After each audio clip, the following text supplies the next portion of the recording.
জয় গুরু। আজকের আমরা এই ভিডিওতে যে টপিকটার উপর আলোচনা করতে চলেছি সেটি হচ্ছিল এমনই একটা বিষয় যেখানে আজকে আমরা শুনব। প্রথমত দেখবেন যোগ্যসূত্র নিয়ে বিভিন্ন কথা বলা হয়। আজকে আমরা সেই যোগ্যসূত্র নিয়েই এমনই কিছু কথা জানতে চলেছি যা শ্রী শ্রী ঠাকুর নিজেই বলেছিলেন। অর্থাৎ দেখবেন বলা হয় যোগ্যসূত্র 3 প্রকার, অর্থাৎ 3টে। তো এই যোগ্যসূত্র 3টে কেন, এই বিষয় নিয়েই ঠাকুর যে কথাগুলি বলেছেন আজকে আমরা চেষ্টা করব সেগুলি জানার জন্য বা চেষ্টা করব সেগুলি শোনার জন্য। আর তৎসহিত আমরা আরও এমনই একটা কথা জানতে চলেছি যেখানে আমরা জানতে পারবো হবিষ্যান্নের দিন দেখবেন জল খাওয়া নিয়ে যে বিধিটা আছে সেদিন কিভাবে যে জল খেতে হয় বা জল যে পান করতে হয় আর কি, তো সেই জল পান করার যে নিয়ম কি, আদৌ করা যায় কি না, অনেকের মনে এসব জিজ্ঞাসা থাকে। তো সেই কারণেই আজকে আমরা এই বিষয় সম্বন্ধেও কিছু কথা জানার চেষ্টা করব। তো যাই হোক, আজকের এই আলোচনাটি এবারে আমি শুরু করার আগে আপনাদের কাছে শুধু একটি কথাই অনুরোধ করছি, ভিডিওটিতে আপনারা সম্পূর্ণভাবে যুক্ত থাকার চেষ্টা করবেন। আশা করি দিলে আজকের এই যেই টপিকটি আপনারা দিলে নিঃসন্দেহেই বুঝতে পারবেন। আমরা দেখবেন যোগ্যসূত্র নিয়ে বিভিন্ন কথা শুনে থাকি, বিশেষত যোগ্যসূত্রের কথা আসছে মানে যে 3টে জিনিসের কথা আসে তা হলো সত্য, রজ আর তম। এই 3টে জিনিস শ্রী শ্রী ঠাকুরের কাছে একবার জগদীশ দা এই যোগ্যসূত্র নিয়ে বিভিন্ন রকম কথা বলছিলেন। বিশেষ করে তাই আগে আমাদের জানা দরকার এই যোগ্যসূত্র মানেটা কি, তাই না? এই যে সূত্র আমরা একদম সহজভাবে ভাবার চেষ্টা করব, কঠিনের দিকে কখনোই আগে আমরা পা বাড়াবো না, সদা আগে নর্মালি ভাবতে হয়। যেমন সূত্র কথার অর্থ বাংলায় আমরা কি বুঝে থাকি নর্মালি, দেখবেন বলা হয় কোনো একটা জিনিস তার করার যে বলতে পারেন পথ বা কীভাবে করতে হয় সেই ওয়েটা যখন মানুষ জানতে পারে তখন বলা হয় যে এ একটা সূত্র জেনে গেছে। বিশেষ করে সূত্র কথাটা দেখবেন অঙ্কের ক্ষেত্রে আমরা বেশি পরিমাণে ব্যবহার করে থাকি, অর্থাৎ বলে থাকি কি, যেটাকে আমরা বলি ফর্মুলা, যেটাকে বাংলায় জাস্ট বলা হচ্ছে সূত্র। তাহলে কি হলো, এখানে যোগ্যসূত্র মানে এখানে একটা ফর্মুলারই ব্যাপার আসছে, এখানেও একটা সেরকম সূত্রেরই ব্যাপার আসছে।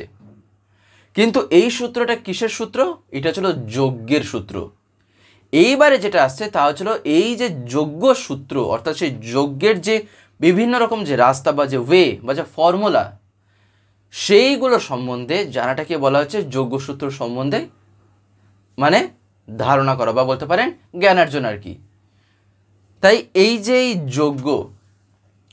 যজ্ঞ কথার ভিতরে এবারে আবার যে জিনিসটা এখানে আমরা জানবো, বিশেষ করে আজকের এই যে বিষয়টা যেটা আসছে তা কি মেইনলি হচ্ছিল 3টে, যেটাই যোগ্যসূত্রের মধ্যে পড়ে বা বলতে পারেন এর প্রতীক আকারে আমরা জেনে থাকি। সেটাই হচ্ছিল সত্য, রজ আর তম। জগদীশ দা সেদিন শ্রী শ্রী ঠাকুরের কাছে জিজ্ঞাসা নিবেদন করেন যে ঠাকুর যোগ্যসূত্র 3টে কেন, অর্থাৎ 3 রকম তো যোগ্যসূত্র, কেন 3টে? তখন শ্রী শ্রী ঠাকুর বলেন, আমার মনে হয় ওই 3টে সত্য, রজ, তম এই 3 গুণের প্রতীক, তাই না? তাই এই যে 3টে গুণ, এই 3টে গুণের মাধ্যমেই যোগ্যসূত্র কথাটা আসছে।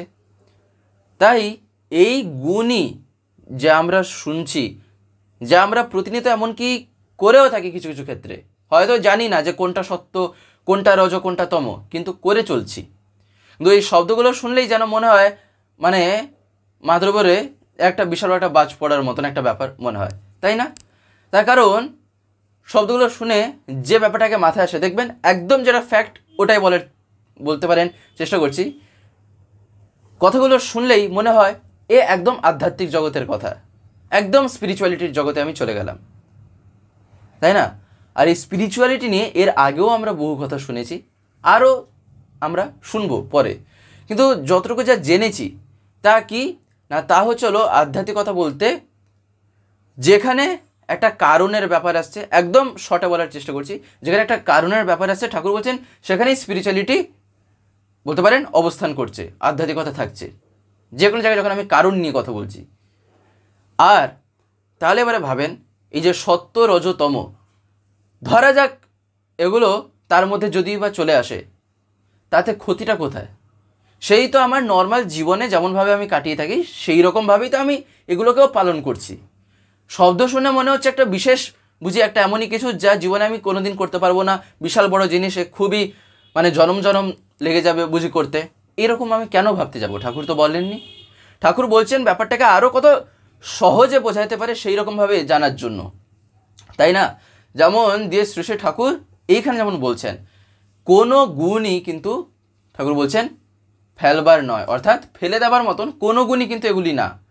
বিশেষ করে দেখবেন এই যে দ্বিজত্ব লাভ, দ্বিজত্ব লাভ কথা যে আসে, এটা কোথা থেকে আসে? দীক্ষা থেকে। দ্বিজত্ব মানে কি? দ্বিজত্ব কথার ভিতরে আছে দ্বিতীয় জন্মের কথা, অর্থাৎ দ্বি মানে দুই, জ মানে এখানে জন্ম। তো সেইটা মানুষ যখন লাভ করে, অর্থাৎ যখন সে সেটা পায়, ঠাকুর বলছেন দ্বিজত্ব লাভ মানে হচ্ছিল পুনর্জন্ম, তাই না? আর কি? আর ঠাকুর বলছেন আচার্য হলেন জ্ঞানোদ্পিতা, শিষ্য হলো কি? শিষ্য হলো তার সান বাই কালচার, তাই না? অর্থাৎ কৃষ্টি সন্ততি। যেমন এই যে একটা কথা, তা হচ্ছিল দেখবেন শ্রী শ্রী ঠাকুর এই কথাটা মাঝে মাঝে প্রায়ই বলতেন, তা হচ্ছিল তার যে কোনো কথাকে যখন আমি মাথায় নিয়ে চলার চেষ্টা করছি, তার মানে কি? এই যে যেমন আমি যে বলছি পরমপিতা, তিনি হচ্ছেন পরমপিতা, আমি বলছি আমি তার পরমপিতার সন্তান, বলি তো আমরা। এই যে এখানে যে বলি, আমার মনে কি আমি তাকে সেই স্থান দিতে পেরেছি যে নামে আমি তাকে বলছি? লক্ষ্য রাখা দরকার, তাই না? যেমন আমরা শ্রী শ্রী ঠাকুর যে দয়া করে যে আচার্য পরম্পরা যে রেখেছেন, সেখানে আমরা যে জিনিসটা দেখছি তা কি, যেমন ধরেন শ্রী শ্রী বরদার ক্ষেত্রে শ্রী শ্রী ঠাকুরের কথা নিজেই বলে দিয়েছিলেন, তাই না? যেটা আচার্য পরম্পরার ভিতরে যে দেখা যেটা যাচ্ছে, যেমন শ্রী শ্রী ঠাকুর যেটা বলে দিয়েছিলেন তা ছিল শ্রী শ্রী বরদার ক্ষেত্রে ঠাকুর কি বলেছিলেন, যে বড় খোকা যে শুধু আমার যে রেতজাত সন্তান তা নয়, ও আমার কৃষ্টিজাত সন্তানও। অর্থাৎ শ্রী শ্রী বরদা যে শুধু ঠাকুরের যে কেবলমাত্র সান বাই বার্থ এইরকম যে তা কিন্তু না, তিনি যেমন সান বাই বার্থ তেমন সেই রকমভাবেই তিনি সান বাই কালচার। অর্থাৎ শ্রী শ্রী ঠাকুর যা বলেছেন, শ্রী শ্রী বরদা তার সম্পূর্ণ জীবন দিয়ে ঠাকুরকেই প্রকাশ করে চলেছিলেন, সম্পূর্ণভাবেই তিনি করেও দেখিয়েছেন, তাই না? নাহলে এমনি এমনি কি ঠাকুর বলতেন আমি আর বড় খোকা টাকার এপিট আর ওপিট, তাই না? এই কারণেই ঠাকুর বলছেন এবারে এই যে সান বাই কালচার, এইটা তো আমি যদি তাকে যদি মাথায় নিয়ে সেরকমভাবে চলার চেষ্টা করি, আমিও তো তাহলে হতে পারবো, তাই না? এই যে সান বাই কালচার, সান বাই কালচার মানে কি? সান বাই কালচার মানে হচ্ছিল এই যে কৃষ্টি সন্ততি। কৃষ্টি কথাটা কিভাবে আসছে? কৃষ্টি দেখবেন সহজ ভাষায় যদি আমরা বলি, তা হচ্ছে হলো যখন ঠাকুরকে আমি মাথায় নিয়ে চলছি আর তার কথাগুলোকে যখন আমি পালন করার চেষ্টা করছি, তখন আমি কি হলাম না, আমি তখন তার কৃষ্টিজাত সন্তান আকারে তখন আমি জীবনে এগোতে শুরু করলাম, তাই না? ঠাকুর দিয়ে বলছেন তার নার্চারে জ্ঞানের উন্মেষ হয়। কার নার্চারে? না, যখন আমি মাথা নিয়ে তাকে যখন আমি চলার চেষ্টা করব, তখন তার নার্চারে অর্থাৎ তার পোষণে তখন আমার জ্ঞানের উন্মেষ হয়, তাই না? যেমন শ্রী ঠাকুর দিয়ে বলছেন যে ব্রহ্মচারীরা আগে লোকের বাড়িতে বাড়িতে দেখবেন আগে তারা যেতেন, দিয়ে তাদের কি করা হতো, তাদের সেবা দেওয়া হতো, তাদের কাছ থেকে গুরুর জন্য আহরণ করা হতো, ইত্যাদি ইত্যাদি।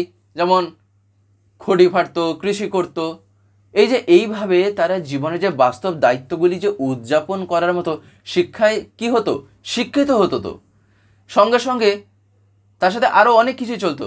তার মানে এই না যে সব কিছু ছেড়ে ছুটে দিয়ে বসে আছে। ঠাকুর বলছেন সঙ্গে সঙ্গে চলতো পড়া, লেখা, বলা, শোনা, গবেষণা ইত্যাদি সব কিছুই তার সাথে চলতো। এর ভিতর দিয়ে কী হতো, এই দুটো জিনিসের সংমিশ্রণে তখন চরিত্র গঠিত হতো। এর ভিতর দিয়ে ঠাকুর বলছেন চরিত্র গঠিত হতো তাদের। এই কারণেই গুরু ভক্তি ছাড়া, হাতে কলমে কাজ ছাড়া শুধু পুঁথিগত বিদ্যায় চরিত্র গড়ে না, কিংবা যোগ্যতাও বাড়ে না, যদি না তা আমার এক্সপিরিয়েন্সের মধ্যে আসছে, যদি না তা আমার করার মধ্যে ফুটে উঠছে। তাই চাই হচ্ছিল করা, আমায় করতে হবে। আমি যদি না করি, আমি যদি কোনো একটা জিনিস যদি পালন না করি, শুধু যদি আমি মুখেই বলে চলি, তাহলে সেক্ষেত্রে কি হবে? আমি কি তার ফলটাকে উপভোগ করতে পারবো? আমি তার ফলটাকে উপভোগ করতে পারবো না, তাই না? তাই তাতে কি হয়, ঠাকুর বলছেন বরঞ্চ কেউ যদি তাকে মাথায় নিয়ে চলার ক্ষেত্রে দেখা যাবে মুখে বলছে, করাই চেষ্টা করছে না ফুটিয়ে তোলার। বা ধরেন পড়াশোনার ক্ষেত্রেই যদি দেখা যায়, ধরেন না আছে গুরুভক্তি, না আছে যা সে পড়াশোনা করছে, না তার হাতে কলমে সে প্র্যাকটিস করে, না তার একটা জিনিসের অনুভূতি আছে, অথচ পুঁথিগত বিদ্যায় একদম সে বিদ্যার্জন ধরেন করছে। ঠাকুর যে বললেন তাতে যে চরিত্র তো গড়েই না, বা যোগ্যতা যে বাড়ে না, বরঞ্চ কি ঘটে, ঠাকুর বললেন তাতে বিদ্যার অহমিকা হয়। কমপ্লেক্সই তখন কি করে না শাসন করে, অর্থাৎ এই প্রবৃত্তি তখন শাসন করে। আর এই যে ইগো, অহং, ঠাকুর বলছেন অন্যকে তখন আশ্রয়দান সম্পন্ন হয় না, তাই না?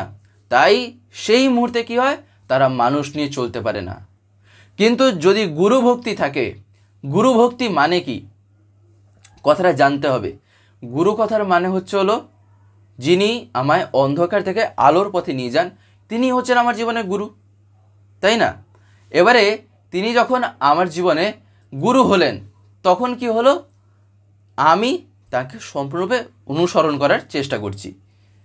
তাই এই যে গুরু ভক্তি থাকলে, তার মানে কেমন ধরনের ভক্তি থাকলে না, আমাকে অন্ধকারময় জগৎ থেকে আমাকে আলোর জগতে যেতে হবে, অর্থাৎ জীবনে বৃদ্ধি পেতে হবে। এই রকম ভক্তি যখন থাকবে আমার কারোর প্রতি, তৎপূরণী কর্মানুরাগ থাকলে, তৎপূরণী কর্মানুরাগ মানে, তৎপূরণী মানে ছিল সেই রকমভাবে পূরণ করার যে একটা আগ্রহ নিজে আমার করাটা, সেই রকম আমার যে ফুলফিল করার জন্য যে আকুতিটা, সেই রকম ভাব থাকলে মানুষের কদরটা বোঝে। সে কাউকে তখন পর করে দিতে পারে না, তার নিজেরই তখন খারাপ লাগে। সে দেখে সবাইকেই তার প্রয়োজন, সে কাউকে বাদ দিতে পারে না। কী কারণে? তখন হচ্ছিল গুরুর মুখ চেয়ে তৎপূরণী বিরাট দায়িত্বের কথা স্মরণ করে সে সবাইকে সয়ে বয়ে সুনিয়ন্ত্রিত মৈত্রীবন্ধনে আবদ্ধ করতে চেষ্টা করে, তাই না? মৈত্রীবন্ধন মানে কি? মৈত্রী কথার এখানে ভিতরে আছে হলো মিত্র। মিত্র মানে তাকেও যদি আবার আরেকটু সোজা ভাষায় বুঝি, সোজা কথা বলতে গেলে বন্ধু। তাই তখন মানে সেই রকম একটা বন্ধনে তখন আবদ্ধ করতে চেষ্টা করে, তাই না? এই যে যেমন দেখবেন বইতে হলো ঠাকুর বলছেন ওটা এক প্রকার যোগ্যসূত্র, অর্থাৎ কেমন ধরনের না, ওটা হচ্ছে একটা বিবর্ধন চিহ্ন। অর্থাৎ ওটা হচ্ছিল, দেখবেন আমরা বলি না ব্যাজ, ওটা হচ্ছিল সেই ব্যাজ অফ বিকামিং। ঠাকুর যে বিং অ্যান্ড বিকামিং এর কথা বলেছেন, তার মানে কি বাঁচার বাড়া। এইখানে সেই পইতে হলো ঠাকুর বলছেন সেটা হচ্ছিল এই ব্যাজ অফ বিকামিং, অর্থাৎ বিবর্ধন চিহ্ন। তাই ওটা আমাদের একটা, ঠাকুর বলছেন মহান ঐতিহ্যের স্মারক, অর্থাৎ ওটা এমন একটা জিনিস যেটা আমাদের মাথায় রাখা প্রয়োজন, তাই না? আমরা এই যে আলোচনাগুলো শুনছি বা দেখছি, একটা জিনিস লক্ষ্য রাখা দরকার, আমরা কি প্রত্যেক দিন এই ভিডিওগুলো পাই এই স্বস্তিতীর্থ থেকে বা চ্যানেল থেকে? দেখবেন আপনারা হয়তো অনেকে এমন আছেন যারা ইউটিউব খোলার পরে এরকম স্ক্রল করেন, দিলে আপনারা দেখতে পান।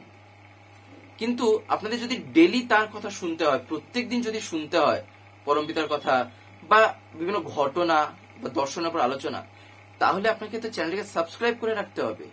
যেটা অনেকে আমি দেখতে পাই হয়তো করতে জানেন না, বিশেষ করে যারা একটু বয়স্ক আছেন বা যারা মানে এতটা এক্সপার্ট নন মোবাইলের ক্ষেত্রে, তাদের কাছে আমি বলছি আপনারা যদি না পারেন তাহলে বাড়িতে যারা ছোটরা আছে তারা এইসবে একদম পুরো মাহির, এক্সপার্ট, হাতের খেলা তাদের কাছে, তাদেরকে বলবেন, তারা করে দেবে। বলবেন সাবস্ক্রাইব করে পাশের যে একটা বেল আইকন আসবে ওটা প্রেস করে অল করে রাখতে। দিলে কি হবে, আমি যে ভিডিওগুলো আপলোড করব, আপলোড করা মাত্রই আপনাদের মোবাইলে নোটিফিকেশন চলে যাবে। নেট যদি অন থাকে তাহলে নোটিফিকেশন চলে যাবে যে ভিডিও আপলোড হয়ে গেছে। তখন আপনারা সেখানেই ডাইরেক্ট প্রেস করে ইউটিউবে ঢুকে দেখতে পারবেন। তখন আপনাদের ইউটিউব খুলে আর খুঁজতে হবে না, তাই না? তাই আপনারা যাতে প্রতিদিন শুনতে পান, তাই আপনারা এটা অতি অবশ্যই করে রাখবেন। আর একটা যেটা কথা তা হচ্ছে হলো এই যে এই সত্য রজতম এই 3 গুণ সমন্বিত করে অর্থাৎ কোঅর্ডিনেট করে অ্যাডজাস্ট করে নিয়ন্ত্রিত করে ত্রিগুণাতীত হওয়া অর্থাৎ 3 গুণের উপর আধিপত্য লাভ করাই আমাদের কিন্তু উদ্দেশ্য। ঠাকুর বলছেন, দেখবেন আমরা যে প্রার্থনার সময়, দেখবেন আমরা যে একটা সময় জয়রাধের আগে আমরা যে জিনিসটা বলে থাকি, দেখবেন সেখানে এই ত্রিগুণের কথা বলা আছে। সেই যে বিভিন্ন রকম যে সেই সময় যে গুরুবন্দনাতে আমরা যে বলে থাকি না, তারই ভিতরে দেখবেন লাস্টে যেটা আমরা বলি, লাস্টে একটা জায়গায় দেখবেন ত্রিগুণের কথা বলা আছে। তো সেই ত্রিগুণের কথাই হচ্ছিল এই কথা, তাই না? তাই বাঁচাবার জন্য প্রত্যেকটাকেই ব্যবহার করতে হবে, জানতে হবে কিভাবে আমি তাকে ইউটিলাইজ করব। তার পদ্ধতি না জানলে যদি আমি তার অপব্যবহার করি তাহলে সেও কিন্তু আমায় ছাড়বে না, তার ফলে অপব্যবহার বা বলতে পারেন সেই রকম ফলেও আমায় সে বঞ্চিত করবে আর কি, বা ফলও আমি সেক্ষেত্রে এদিক ওদিকই পাবো। যেমন আমার করা আমি তো সেই রকমই পাবো, তাই না? এখানকার কোনো সন্দেহ, এখানে তো কোনো রকম কোনো সন্দেহ নেই, এটা তো একদম প্র্যাকটিক্যাল কথা, তাই নয় কি? তাই ঠাকুর বলছেন বাঁচাবার জন্য প্রত্যেকটাকেই তাই ব্যবহার করতে হবে, কিন্তু কোনোটাতেই আবদ্ধ হয়ে থাকা চলবে না। আবদ্ধ থাকতে হবে কেবলমাত্র তখন কোথায়? ইষ্টে, এবং তার সেবায় সব লাগাতে হবে। এই যে আবদ্ধ থাকার যে ব্যাপারটা, আমরা অনেকে ভাবি আবদ্ধ যে কোথায় থাকবো আর কোথায় থাকবো না, বাস্তবে আবদ্ধ এই যে ঠাকুর যে বললেন না আবদ্ধ থাকতে হবে ইষ্টে, এখন আমাদের অনেকেই মনে আসবে ইষ্টেও বা আমি কেন থাকবো আবদ্ধ, তাই না? সেটা কেন ঠাকুর বললেন? তার কারণ হচ্ছিল ইষ্ট হচ্ছেন আমার জীবন কেন্দ্র। আমি যদি তাতে যদি নিজেকে যদি আবদ্ধ না করে তুলি, আমার চালচলন সব এদিক ওদিক হবে। আমি যতটা কনসেন্ট্রিক হয়ে উঠব, যতটা আমি কেন্দ্রায়িত হয়ে উঠব, সেই মুহূর্তে কি হবে, আমার চালচলনও ঠিক থাকবে। এমনকি এই যে সত্য রজতম এই শব্দ শুনে মনে হচ্ছে তো একটা বিশাল বড় বড় কিছু।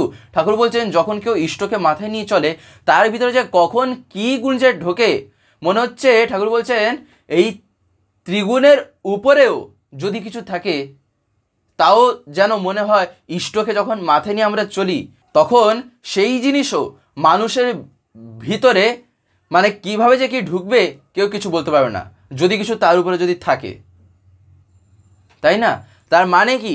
তার মানে ঠাকুর বলছেন জীবনে যখন আমি সুপ্রিমকে মাথায় নিয়ে চলবো, যখন আমি তাকে মাথায় নিয়ে চলবো, সেই চলনায় মানুষ এমনই একটা জায়গায় অভ্যস্ত হয়ে ওঠে যেটা আর কোথাও সে পেতে পারে না। তার কারণ কি? তার কারণ হচ্ছিল মানুষ সেই মুহূর্তে জীবন মঙ্গলের কারণ স্বরূপ যিনি, তখন তাকে সে মাথায় নিয়ে চলে, তাই না? এই যে বৃত্তি প্রবৃত্তি যদি আমরা দেখি, বৃত্তি প্রবৃত্তিতে দেখবেন ষড়রিপুর কথা আসে, তাই তো? যেখানে কাম, ক্রোধ, মদ, লোভ, মোহ, মাৎসর্য ইত্যাদি নানা কিছু আসে। এইবারে ধরেন এই যেমন কথার কথা জাস্ট ধরা যাক, উদাহরণ আকারে ধরেন ক্রোধ বা রাগ। আমার ক্রোধ দেখতে হবে আমি তার অধীনে আছি নাকি সে আমার অধীনে আছে। ঠাকুর বলছেন এই কারণে বৃত্তিকে অ্যাডজাস্ট করতে হয়, এই কারণে নিয়ন্ত্রিত করতে হয়।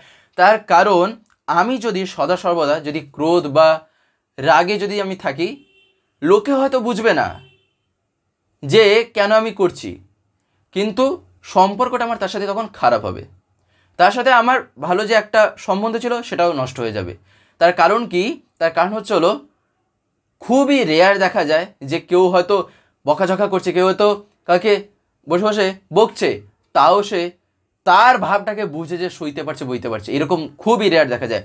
সেগুলো বলতে পারেন অগাধ বিশ্বাস যখন তার প্রতি চলে আসে, তখন সে অপরজনের মনের ভাব পর্যন্ত বুঝে নিতে পারে যে সে কেন এরকম এখন রিয়্যাক্ট করছে, বা তার মনে এখন কেন এরকম চলছে, তাই না? এই যেমন তাই যে ক্রোধ, তাই ঠাকুর বলছেন এই যেমন এই বৃত্তি প্রবৃত্তি, এগুলো সুনিয়ন্ত্রিত হবে কিভাবে যদি আমার জীবনে ইষ্ট যদি না থাকেন?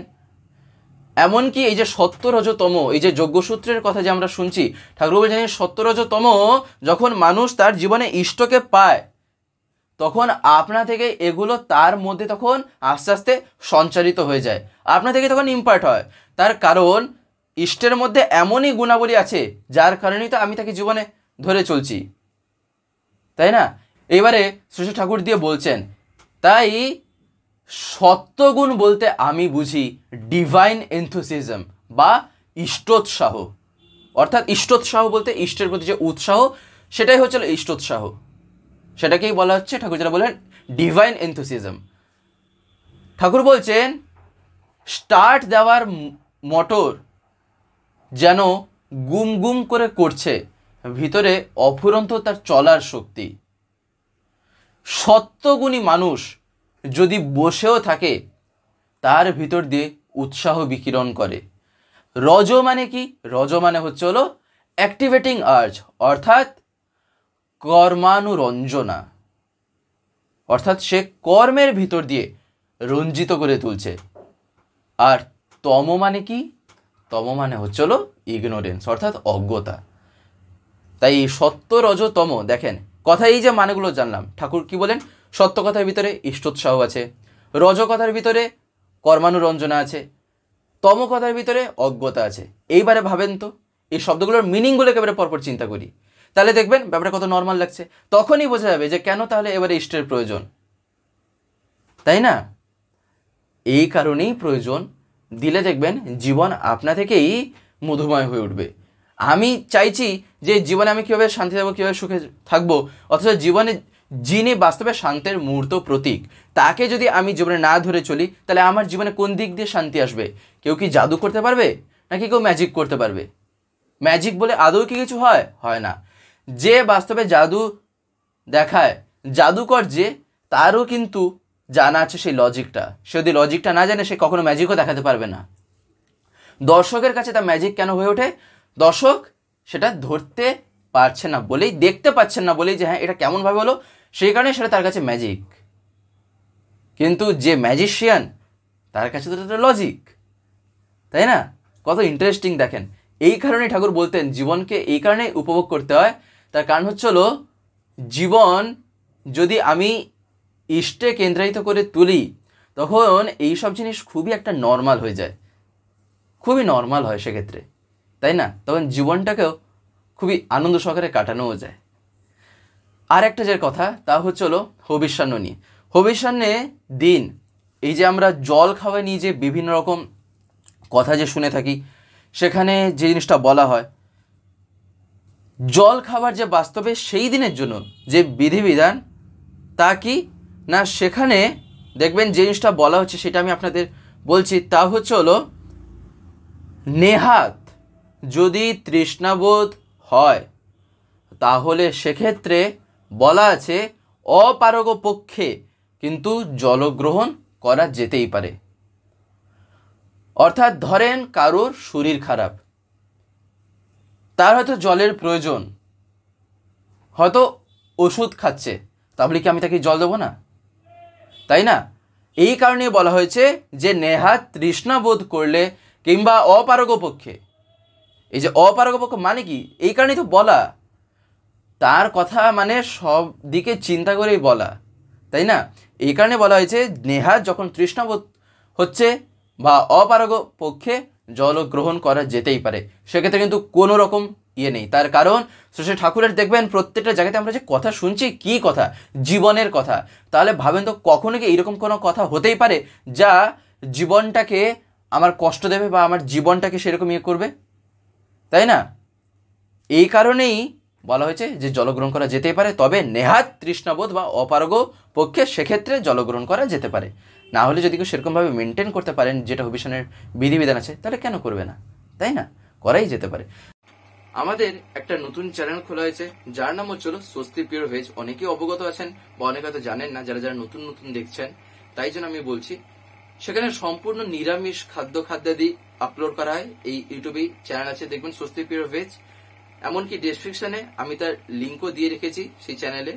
আপনারা অতি অবশ্যই গিয়ে চ্যানেলটিকে একবার দেখবেন। আশা করি আপনাদের দারুণ লাগবে, তার কারণ সম্পূর্ণ ঘরোয়াভাবে রান্নাগুলো পোস্ট করা আছে, তাও আবার নিরামিষের উপর, এমনকি পেঁয়াজ রসুন ছাড়া, অর্থাৎ no onion no garlic, pure veg.